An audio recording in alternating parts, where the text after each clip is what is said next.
형제 곧 세베대의 아들 야고보와 그의 형제 요한이 그 아버지 세베대와 함께 배에서 금을 빚는 것을 보시고 부르시니 그들이 곧 배와 아버지를 버려두고 예수를 따르니라. 아멘. 제가 오늘서부터 7주간에 걸쳐서 제자도에 관련된 설교를 하려고 합니다.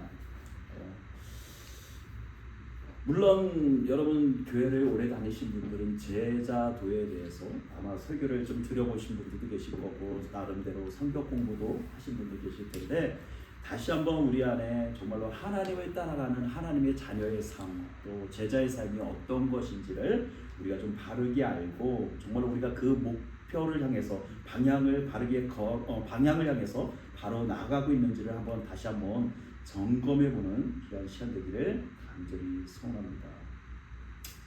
여러분 제자라는 말을 들으면 어떤 생각이 먼저 드십니까? 제가 이번 주 제자도에 대해서 설교를 해야 되겠다라고 생각을 하면서 제자라는 말을 딱 떠올리는 순간, 그 단어를 떠올리는 순간 떠오르는 한 장면이 있었습니다. 뭘까요? 제자라고 하면 우리가 어떤 장면이 떠올릴까요? 모든 것을 다 버려두고 예수를 쫓은 사람들. 그 말이 성경적으로 읽을 때는 참 은혜가 돼요. 그렇죠? 모든 것을 다 버려두고 예수님을 따른다. 정말로 아름다운 삶이고 또 우리도 그런 삶을 살았으면 좋겠다라는 그런 어떤 희망적인 그런 마음이 들기는 하지만 막상 내가 제자로서의 삶을 산다면 주님이 이 순간 나에게 오셔서 너는 그 모든 것을 버려두고 나를 쫓으라고 말씀하신다면 나는 진짜 기쁨으로 모든 것을 버려두고 주님을 쫓을 수 있을까라는 살짝 부담감이 들었던 것이 사실입니다. 여러분들은 어떠세요? 그런 마음이 안 드시나요? 제자라는 말을 들을 때 그래 제자는 모든 것을 다 버려두고 배설물처럼 연기고 예수님의 복음만을 위해서 또 영혼 구원만을 위해서 열심히 살아가는 사람들이야. 그러니 나는 거기에 해당하지 않아. 나는 지금 현재로서 그냥 주일날 나와서 함께 예배드리고 그냥 내가 봉사할 수 있는 곳에서 봉사하면서 지내는 것이 더 나에게 맞아라고 그런 아니란 생각을 가지고 계시는 분들도 계실 거예요. 근데 여러분 주님께서 우리를 하나님의 자녀, 우리를 하나님의 제자라고 우리를 부르신다고 말씀하시잖아요. 그러면 지금 여러분들은 오늘 이 예배당에 어떤 모습으로 앉아 계신가요? 어떤 모습으로 앉아 계신가요? 예배를 관람하시는 청중으로 앉아 계신가요? 아니면 나는 이 순간 하나님을 예배하는 예배자로서 하나님의 제자로서 하나님의 자녀로서 이곳에 앉아 있는지를 우리 자신이 점검해 볼 필요가 있다. 여러분 우리가 종종 좀 화면을 좀 넘겨주세요. 우리는 종종 우리 자신을 예배 주일날 예배에 참석하는 청중이라고 착각하는 경우가 있어요. 그렇죠? 목사님이 앞에서 모든 것에 다 예배를 인도하고 기도도 하고 찬양도 부르고 말씀도 전하고 나면 우리가 딱히 할 일이 있나? 그냥 그곳에 앉아서 목사님의 말씀을 듣고 같이 예배하는 것이 예배지. 그것이 예배자의 삶이지. 라고 생각하는 어떤 그런 청중적인 마인드가 우리 안에 있다는 거예요. 그런데 주님께서는 우리를 청중으로 부른 게 아니라 예배를 보러 오라고 우리를 부르신 것이 아니라 너희가 예배 가운데 함께 참여하는 예배자로서 하나님의 자녀로서 우리를 부르셨다는 거예요. 한마디로 쉽게 말하면 우리를 플레이어, 그 경기 속에서 플레이어는 뭡니까? 월드컵 이번에 보셨잖아요. 2026년 월드컵 보셨잖아요. 그곳에서 메인 선수가 되어져서 12명의 구성원이 되어져서 뭐 해야 돼요? 열심히 뛸 때, 그 월드컵에서 내가 그 플레이그라운드에서 열심히 뛸 때 나는 뭐가 되는 거예요? 거기서 플레이어가 되는 거예요. 월드컵의 주인공이 될 수 있어요. 어떤 사람은 골의 주인공이 될 수도 있다. 하나님은, 예수님은 지금 이 순간 우리를 부르실 때 네가 그 예배에 플레이어가 될 수 없는, 청중이 아니라 그냥 그것을 바라보며 그냥 그 가운데 묻혀서 그냥 예배하는 자가 아니라 네가 그 예배자, 내가 정말로 찾는 그 예배자가 될 수 없니? 하고 우리에게 물으시고 우리를 초대하고 계시다는 거예요. 우리가 이 말을 들으면 내 마음 가운데 부담이 드는 마음이 있어요. 분명히. 왜요? 지금 현재의 나의 삶은 너무도 바쁘기 때문이에요. 현재라는 그 삶이 나의 삶을, 그 예배자로의 삶을 살도록 내버려 두지 않기 때문에 내 마음 가운데 하루 종일 여러 가지 생각들이 지나가고 너무 분주함들이 남기 때문에 내가 예배자로, 하나님을 예배하는 자로 서기가 부담이스럽더라는 거예요. 그렇다면 정말로 성경에서 말하는 제자란 무엇인가에 대해서 우리가 좀 한번 살펴보자. 성경에서 말하는 제자란 어떤 말일까? 영어로는 disciples라고 하죠. disciples라고 하는데 헬라어 원어적인 언어를 찾아보면 그 단어가 뭐냐면 마데테스라고 해요. 마데테스라는 단어는 단순히 그냥 학생이 선생님이 앞에서 가르치면 학생들이 앉아서 그것을 배우고 적고 그 상태를 말하는 것이 아니라 마데테스라는 것은 배우다라는 뜻이거든요. 그러니까 만테노에서 유래된 말인데 스승의 말과 삶을 모든 것을 뭐 한다는 거예요? 배워서 그 걸음대로 살아내는 것, 그 배움대로 살아내는 것을 마데테스라고 한다. 그러니까 성경에서 말하는 배우다, 우리가 마데테스, 제자가 된다라는 것은 단순히 내가 예수님의 발자취를 그런 거구나 깨우치고 아는 것으로 끝나는 것이 아니라 예수님이 걸어가신 한 발자국 한 발자국을 우리도 뭐 한다는 거예요? 그 삶을 동일하게 살아가는 사람들을 말하는 거예요. 다시 말하면 우리는 삶 속에서 그 말씀을 실천하여 나가며 그 삶대로 살아가는 사람들, 그것을 위해서 우리가 제자로 부르심을 받았다는 것이죠. 여러분, 그러면 예수님이 따로 세우신 12명의 제자들, 우리가 너무도 잘 알잖아요. 그들의 학벌이나 백그라운드를 살펴보면 하나같이 뭐예요? 다 무지랭이에요. 다 배우지 못한 사람들이에요. 어떤 사람은 어부예요. 어떤 사람은 텍스 컬렉터예요. 어떤 사람은 속이는 자예요. 하나같이 뭐예요? 백그라운드가 좋지가 않아요. 그때 당시 지금으로 말하면 엘리트라고 하는 좋은 스펙을 가지고 있는 사람들을 부른 것이 아니라 사회에 어떻게 보면 가장 밑에 아래층에 속하는 배우지 못한, 다시 말하면 무식한 그들을 부르셨다는 거예요. 제자. 그냥 단순히 자기에게 주어진 삶 가운데서 내가 열심히 수고해야지만 먹고 살아갈 수밖에 없는 연약한 어부에 불과한 사람들을 부르셨다는 것이죠.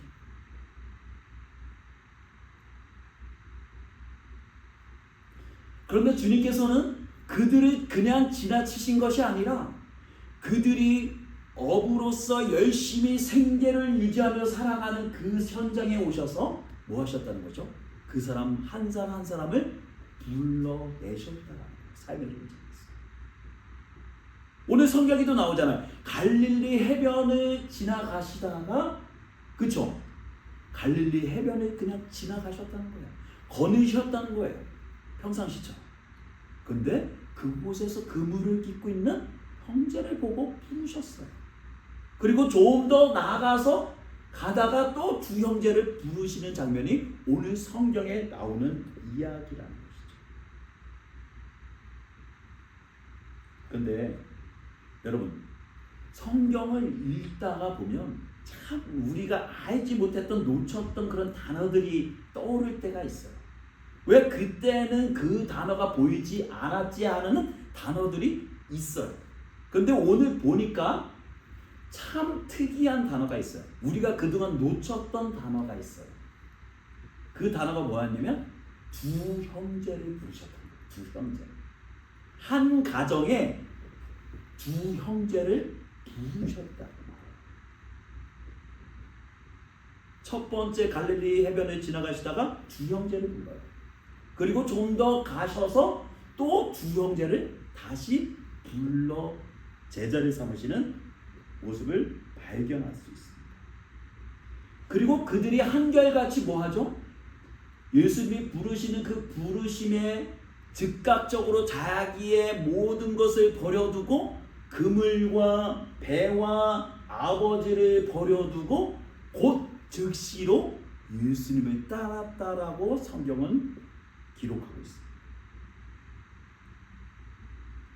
오늘 우리가 이 구절을 통해서 과연 이 말씀이 오늘 우리에게 주시고자 하는, 도전하고자 하는 그 메시지가 무엇인지를 한번 우리가 파헤쳐보고, 과연 내가 여지껏 어떤 안전장치로서 내가 이것만은 놓치지 말아야 되겠다라고 생각했던 그것이 무엇인지를 발견하고, 오늘 나를 부르시는 그 주님의 음성 가운데 다시 한번 우리의 삶을 되짚어보고 또 제자로서의 삶을 다짐해보는 그런 시간이 되어지기를 간절히 소원합니다. 첫 번째는요, 제가 첫 번째 말씀드렸던 것처럼 예수님께서 일상의 한복판에서 두 형제를 부르시는 장면을 우리가 먼저 생각해보려고 합니다. 왜 예수님께서는 갈릴리 해변을 지나가시다가 왜 두 형제를 한꺼번에 부르셨냐는 것이죠. 오늘 본문 18절서부터 21절 말씀이죠. 한번 볼까요? 갈릴리 해변에 다니시다가 두 형제 곧 베드로라 하는 시몬과 그의 형제 안드레가 보여요. 첫 번째로 예수님께서 이제 사역을 본격적으로 시작하시기 전에 갈릴리 해변에 거니시다가 시몬이라는 형제와 안드레라는 형제를 부르셨다고 합니다. 그 시몬과 안드레는 뭐예요? 한 가정의 형제라는 거죠. 우리가 쉽게 알 수 있는 것처럼 한 가족이에요.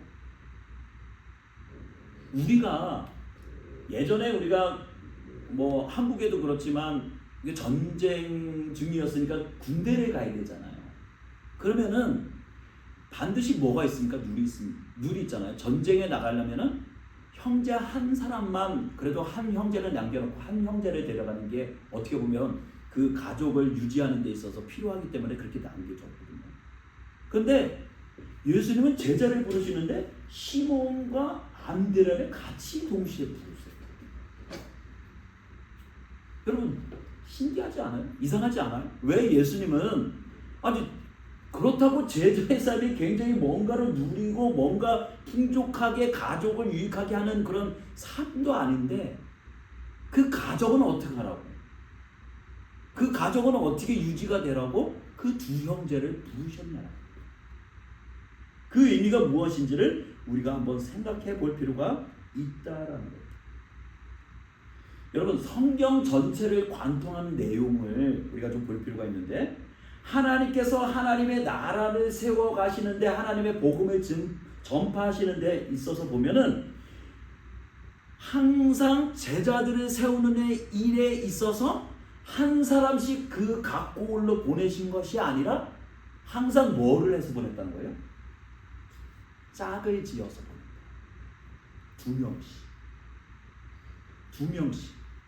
두 명씩 짝을 지어서 각 고을로 보냈다라고 생각했어요. 우리가 여기에서 우리가 알 수 있는 것은 왜 예수님께서는 그냥 직국의 그 가정을 그냥 완전히 망가뜨리기 위해서 두 형제를 불러서 그 가정이 어렵게 만들려고 하는 것이 아니라 그 두 형제를 부르셨다는 것은 뭐예요? 하나님의 나라, 하나님의 복음 사역을 이루는 데 있어서 뭐 했다는 거예요? 그 가정 전체를 이용하셨다는 거예요. 사용하셨다는 거예요. 여러분, 우리의 부르심이 지금 우리가 각자 여기 이 자리에 앉아있지만 하나님의 일하시는 방식은 뭐예요? 가정이라는 그 단위를 통해서 일하시고 계시다. 하나님의 사역의 방식은 늘 그런 거였어요. 각자를 흩어보내신 것이 아니라 두 사람씩 짝을 지어서 네가 그곳에서 함께 동역하며 믿음의 동역자로서 그곳에서 함께 동역하며 살아 일을 행하라고 말씀하고 계신 거예요. 성경에 보면은요, 그런 내용들이 굉장히 많이 나와요. 여러분, 우리가 잘 아는 노아의 방주 이야기 아시죠? 노아의 방주 이야기를 보면 노아 혼자만 방주에 들어가서 구원을 받았습니까? 아니죠. 노아 한 사람으로 인해서 그 가족 모두가 구원을 받는 사건이 났습니다. 그리고 기생 라합이라는 그 여인은 또 어떻습니까? 여리고 작전에 피기 전에 기생 라합이 어때요? 그 깃발을 달아주는으로 인해서 자기 가족 전체가 구원을 받는 사건이 났습니다. 그러면 구약 때에만 그랬는가? 신약에도 보면 이렇게 말씀하세요. 신약에도 보면 주 예수를 믿으라. 그리하면 너와 내 집이 구원을 받으리라 라고 성경에 나와 있습니다. 주 예수를 믿으면, 주 예수 그리스도를 아버지로 받아들이면 너와 내 집이 구원을 얻는다라는 단위적인 선포를 하세요. 나로 인해서 우리 가족 전체가 구원을 얻는다 라고 말씀하셨습니다. 여러분, 하나님께서 한 집안에 두 형제를 동시에 불려주셨다는 것은 하나님의 나라의 축복과 사명이 내 한 사람 영혼에 머무는 것이 아니라 내 사랑하는 가정, 내 형제, 내 자녀들에게 그 모든 것이 흘러가기를 원하신다. 하나님은 전체 모두를 구원하기를 원하신다는 하나님의 강력한 의지가 그것에 담겨져 있다.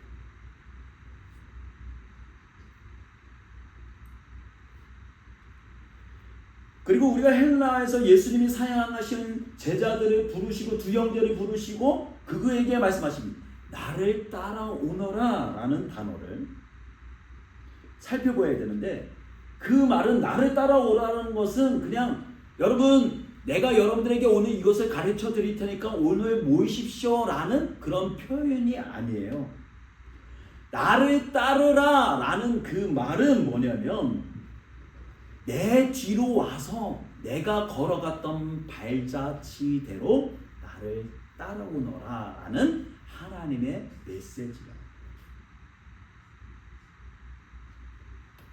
여러분, 이 길은 결코 외롭거나 혼자 걷는 길이 아니에요.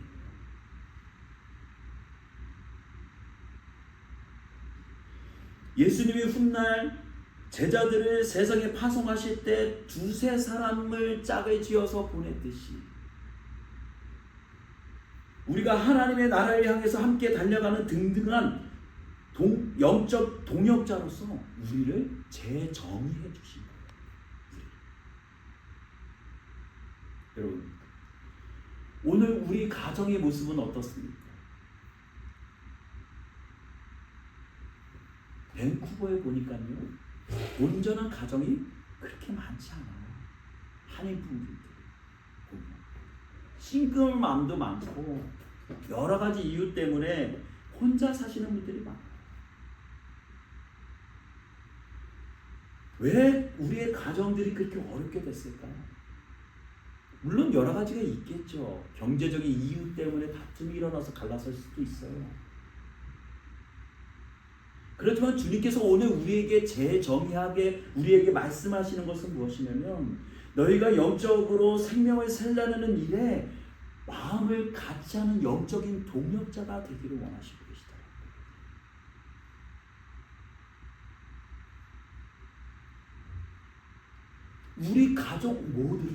우리 가정 모두를 하나님의 나라의 거룩한 사명을 감당함에 있어서 그 거룩한 사명으로 우리를 초대하고 계시다.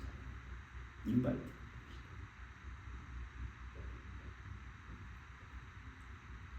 자, 그 주님께서 우리를 그렇게 부르시고 계시는데 첫 번째 베드로와 안드레가 그 말씀에 순종해서 나가잖아요.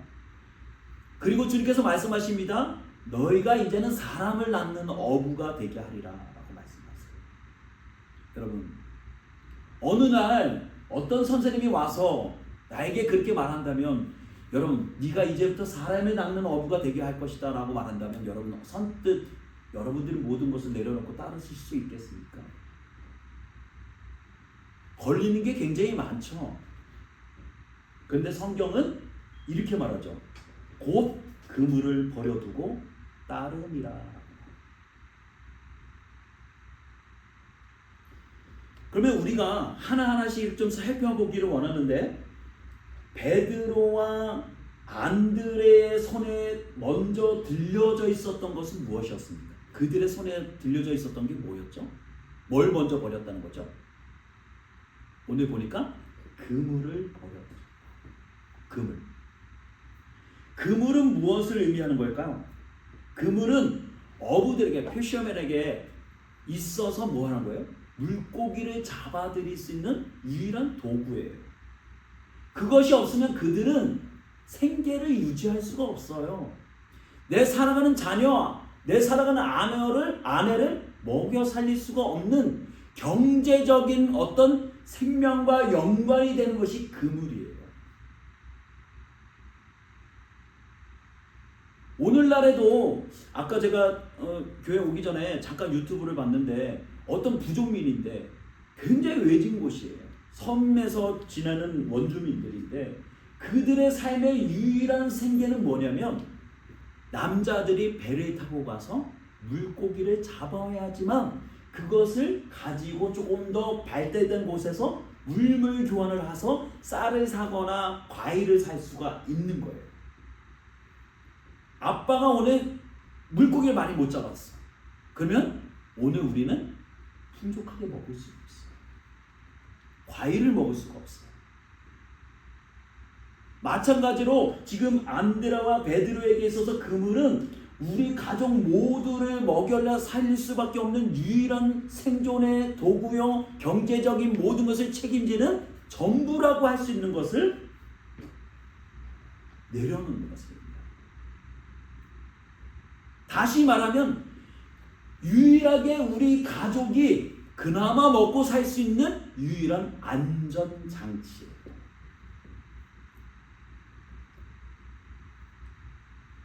그런데 오늘 본문에 보니까 그 안전장치가 되는 그물을 버려두고라고 해요.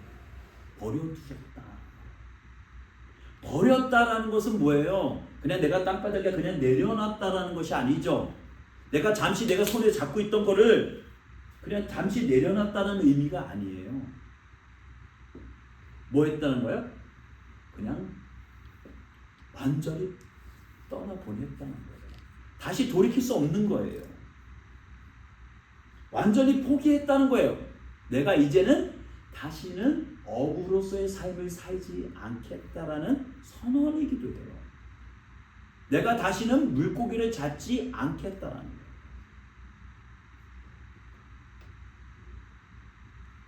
그들이 단순히 내가 그물을 내려놓았다, 내가 버렸다라는 것은요, 내가 그냥 어업을 내가 이제 잠시 중단하겠다라는 선언이 아니라 그 차원을 뛰어나서 뭐예요? 이제는 내 삶의 생존과 안위를 세상의 물질이나 내 능력으로 그물에 의지하지 않고 오직 내 인생을 책임져 주시는 예수 그리스도를 위해서 내가 살아가겠다라는 결단이요, 헌신이었다.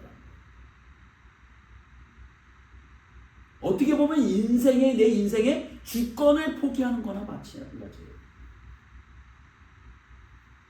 여러분, 우리가 하나님의 제자로서 부르심을 받았다고 하고 내가 하나님의 자녀라고 하는 삶을 살아가지만 여전히 내가 세상 가운데 아등바등하면서 살아가는 이유가 무엇입니까? 내가 내 손해를 보지 못하고 열심히 하나라도 더 움켜쥐려고 하는 이유가 무엇입니까? 내가 말씀을 몰라서가 아니에요. 내가 예배를 안 드려서가 아니에요. 뭡니까? 내가 그것을 포기하는 순간, 내가 그것을 내려놓는 순간 나는 남들보다 뒤처질 수밖에 없어. 내가 손해를 볼 수밖에 없어. 라는 생각이 내 생각과 나의 삶을 지배하기 때문에. 뭐가 그렇게 두려울까요? 누군가가 나의 그 자존심을, 내가 내 가치를 인정받고 싶은데 인정해주지 않는 그 자존심의 그물, 그리고 내가 열심히 수고하고 노력하면 하면 할수록 불어나는 그 모든 경제적인 이익을 보장받으려고 하는 그 그물이 우리 안에 있다. 그리고 또 한 가지 뭡니까? 모든 상황이 내 통제 안에, 내가 컨트롤할 수 있는 상황 안에 있어야지만 안심이 되는 그물입니다. 여러분, 내가 두 손으로 세상의 것을 꽉 쥐고 있는 이상 주님의 손을 잡을 수가 없어요. 제자로서의 삶을 살아갈 수도 없어요. 참된 제자도의 출발은요, 내가 가지고 있는 거 다 꿰차고 옆에 주렁주렁 매달고 갈 수 있는 길이 아니에요. 어떻게 보면 내가 쥐고 있던 거 하나씩 힘을 빼야지만 살아갈 수가 있어요. 겸손히 주님 앞에 오늘도 나의 삶을 의탁드립니다. 나의 억울함과 나의 분노와 나의 상처받음과 그 모든 것까지도 주님 앞에 의탁드리고 오늘도 주님 앞에 엎드려 기도하는 사람, 그런 사람만이 주님의 제자로서의 삶을 살아갈 수가 있게 됩니다. 이제 이어서 주님께서는 베드로와 안데를 부르시고 이제 야고보와 요한을 인자라 부르십니다. 근데 이 두 형제는 이전의 형제들보다도 더 큰 결단을 하게 만든다는 거예요. 자, 한번 볼까요? 22절의 말씀. 그들이 곧 배와 아버지를 버려두고 예수를 따르니라. 첫 번째 베드로와 안드레는 뭘 버렸죠? 그물을 버렸죠. 두 번째 형제들은 뭘 버렸어요? 배와 아버지를 버렸다. 아버지를 버려두고 예수님을 따랐다는 말. 근데 마가복음에 보면 똑같은 사건이 기록이 되어 있는데 사복음서에 보면 이 중복되는 내용들이 있잖아요. 마가복음에 보면 마가복음 1장 20절에 보면 똑같은 구절이 나오는데 야고보와 요한의 집안은 그래도 앞에서 베드로와 안드레의 집안보다는 좀 더 부유했던 것 같아요. 이렇게 말해요. 거기에는 사꾼들도 있었다. 요한의 집에는 사꾼들, 일하는 사람들이 있었다는 거예요. 그럼 그 얘기는 뭐예요? 그때 당시에 이들 형제의 집안은 부유했다라는 것을 어느 정도 짐작할 수 있죠. 어느 정도 경제적인 안정을 가지고 살아가는 집안이었구나 라고 알 수 있다는 거예요. 근데 이들 또한 배와 아버지를 버려두었다는 것이죠. 여러분, 배라는 것은 뭘 의미하는 거냐면 경제적인 안정이에요. 단순히 고기를 잡고 그 정도가 아니라 그거를 통해서 뭐예요? 내가 어디든지 이동할 수 있어요. 그렇죠? 배길을 이용해서. 그 정도 배를 굴린다, 배를 어느 정도 가지고 있다라는 것은 경제적으로 내가 그만큼 누리고 있다는 거잖아요. 이 밴쿠버도 어제 우리 아들하고 저기 어디죠? 디코브라는 그 포인트에 올라간 적이 있는데 그곳에서 보니까 수많은 배들이 날씨가 좋으니까 거기에 떠 있는 거예요. 근데 우리는 그 아름다움을 보면서 생각이 드는 게 뭐냐면 제가 어느 정도 돼야지 저 정도 배를 우리도 탈 수 있을까? 라는 생각이 드는 거예요. 그렇다면 현재 우리도 그런 느낌이 든다면 그때 당시에 배를 가지고 있었다면 이거 어마어마한 재산을 가지고 있겠구나. 경제적인 안정감이 상당했겠구나. 일하는 사람도 있어? 그럼 더 대단한 거죠. 근데 그것을 내려놨다고 해요. 경제적인 안정감, 내가 그거 버렸다는 거예요. 내려놓았다는 거예요. 쉽지 않죠? 근데 그걸 내려놨대요. 그리고 더한 건 뭐냐면 아버지를 버렸었다는 거예요. 아버지를 떠났다라고 말하는 거예요. 이때 당시 예수님께서 제자들을 부르실 때 그때 당시 아버지라는 그 존재는 뭐냐면 가문의 절대적인 어떤 주권자예요. 권위자예요. 아버지가 야 오늘은 짜장면. 그럼 내가 짜장면이 싫어도 짜장면 먹는 거예요. 아버지의 권위는 단 한마디에 모든 것이 끝나는 거예요. 아브라함이 그랬잖아요. 너는 그 아들을 데리고 가서 제사를 드리라고 하는데 어디도 상의했다? 그것을 고민했다는 이야기가 없어요. 물론 중간중간에 아브라함이 그 명령을 듣고 고민했겠죠. 드려야 되나? 말아야 되나? 그렇지만 그의 아내와 함께 그것을 논했다라는 이야기가 없어요. 오직 아브라함 독단적으로 그것을 결단하고 아들을 데리고 올라가서 희생제물로 드리려고 했던 것처럼 아버지의 권위는 절대적인 거예요. 그 집안의 아버지라는 존재는 모든 결정을 한 방으로 하나로 결정짓는 최종 주권자였다. 그런데 지금 이 두 형제는 그 절대적인 주권자, 내가 집을 떠나야 되는지 아니면 있어야 되는지 그것도 결정할 수 없는 그 상황 가운데 아버지를 버려두고 아버지를 떠났다라고 성경은 말하고 있어요. 그것은 무엇을 의미합니까? 이제는 내가 경제적인 안정, 나에게 어떤 풍요함을 주는 그 모든 것을 지루하고 그리고 나의 삶의 최우선 순위가 되고 나의 모든 삶의 어떤 향방이 될 수 있는 아버지의 권한을 벗어나서 이제는 나의 삶의 최우선적인 예수 그리스도를 위해서 오직 그 삶을 살아가겠다라는 이 두 형제의 결단이 이곳 가운데 있다는 거예요. 오늘 우리는 수천 년이 지나서 이야기를 쉽게 하지만 오늘 우리는 버리지 못하는 것들, 포기하지 못하는 것들, 내 자존심이 허락하지 못하는 것들, 내 상황이 묶여서 하지 못하는 것들이 너무 많아요.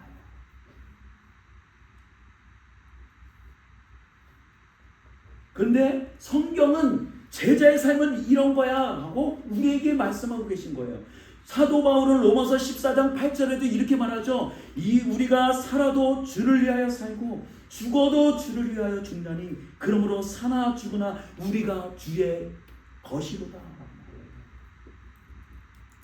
여러분, 제자의 삶은요, 하나님의 제자의 삶은 사나 죽으나 다 뭐가 되어야 된다는 거예요? 예수 그리스도가 돼요. 주님을 따라가는 삶이에요. 살아도 주를 위해서 살아가는 삶이에요. 죽어서도 주님을 따라가는 삶이 되어야지만 그것이 제자로서의 진정한 삶이 될 수 있다는 거예요.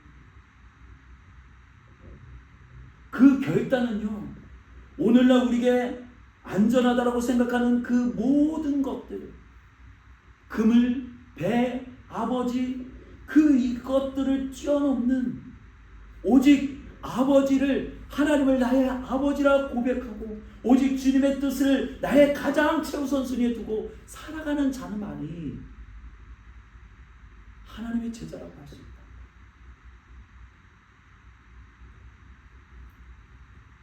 저는 이제 말씀을 하려고 합니다.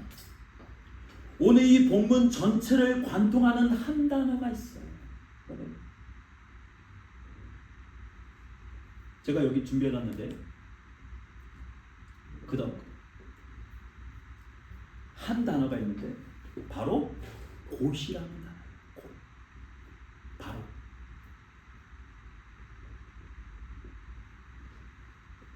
그들이 곧 그물을 버려두고 그들이 곧 배와 아버지를 버려두고.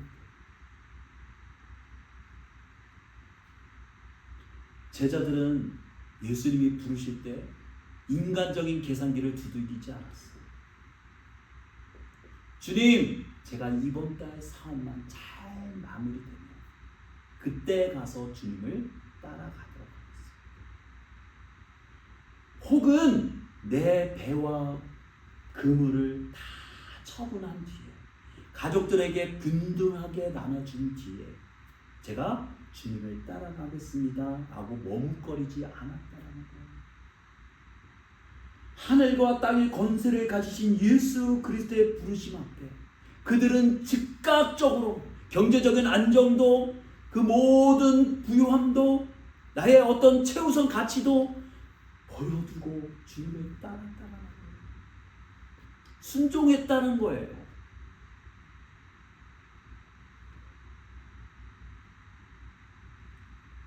왜 우리의 신앙이 늘 미지근하고 늘 왜 겉도는 것 같을까요? 우리의 신앙.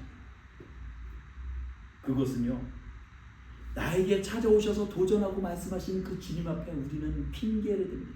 주님, 지금은 안 돼요. 지금은 우리 가족 형편이 너무 어렵습니다. 지금 내 형편이 그닥 좋지가 않아요. 때를 잘못 맞추셨어요. 우리는 끊임없이 주님의 부르심에 그 순종의 시간에 우리는 뒤로 비빈다. 여러분, 미루는 순종은요, 사실상 고상하게 포장된 뭐예요? 불순종에 불과하다는 불순종.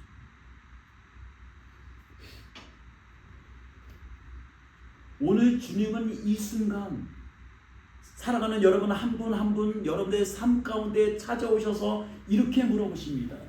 너는 지금 무엇을 인생의 안전장치로 의지하고 살아가고 있느냐? 내가 차마 내려놓지 못하고 안달하는 그물과 배는 무엇이냐? 내 삶의 진짜 주인은 누구냐?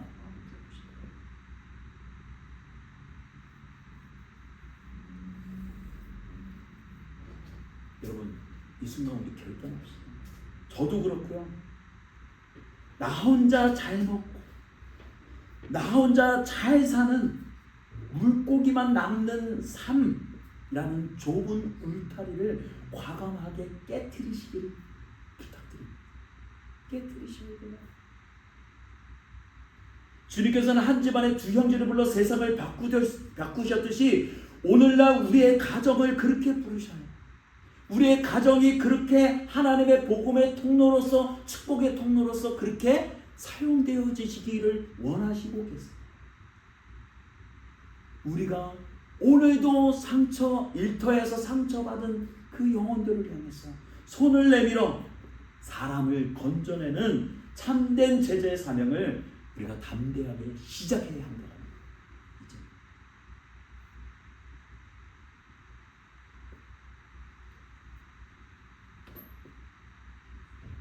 여러분, 이제는 우리가 머뭇거리는 신앙에 머물러서는 안 돼요. 머뭇거리면 안 돼요. 내 삶의 자리를 넘어 주님의 손을 담대히 잡음으로써 이 시대의 참된 제자의 길을 함께 걸어가는 우리 모두가 되어지시기를 주님의 이름으로 축원합니다. 주님이 우리를 그렇게 부르시고 계시다. 이 시간 주님이 우리를 부르시는 그 거룩한 부르심의 현장 앞에 우리가 같이 나아가기를 원합니다. 주님은 혼자가 아니라 오늘 우리의 가정을 그리고 이 거룩한 공동체를 주님의 제자로 부르시고 계시다는 사실. 우리가 주님 주신 믿음의 고백을 가지고 함께 마음을 모아 찬양할 때 세상의 그물을 내려놓고 오직 신실하신 주님만을 바라보는 참된 제자의 공동체로 일어서게 될 줄 믿습니다. 이 시간 우리가 여기에 모인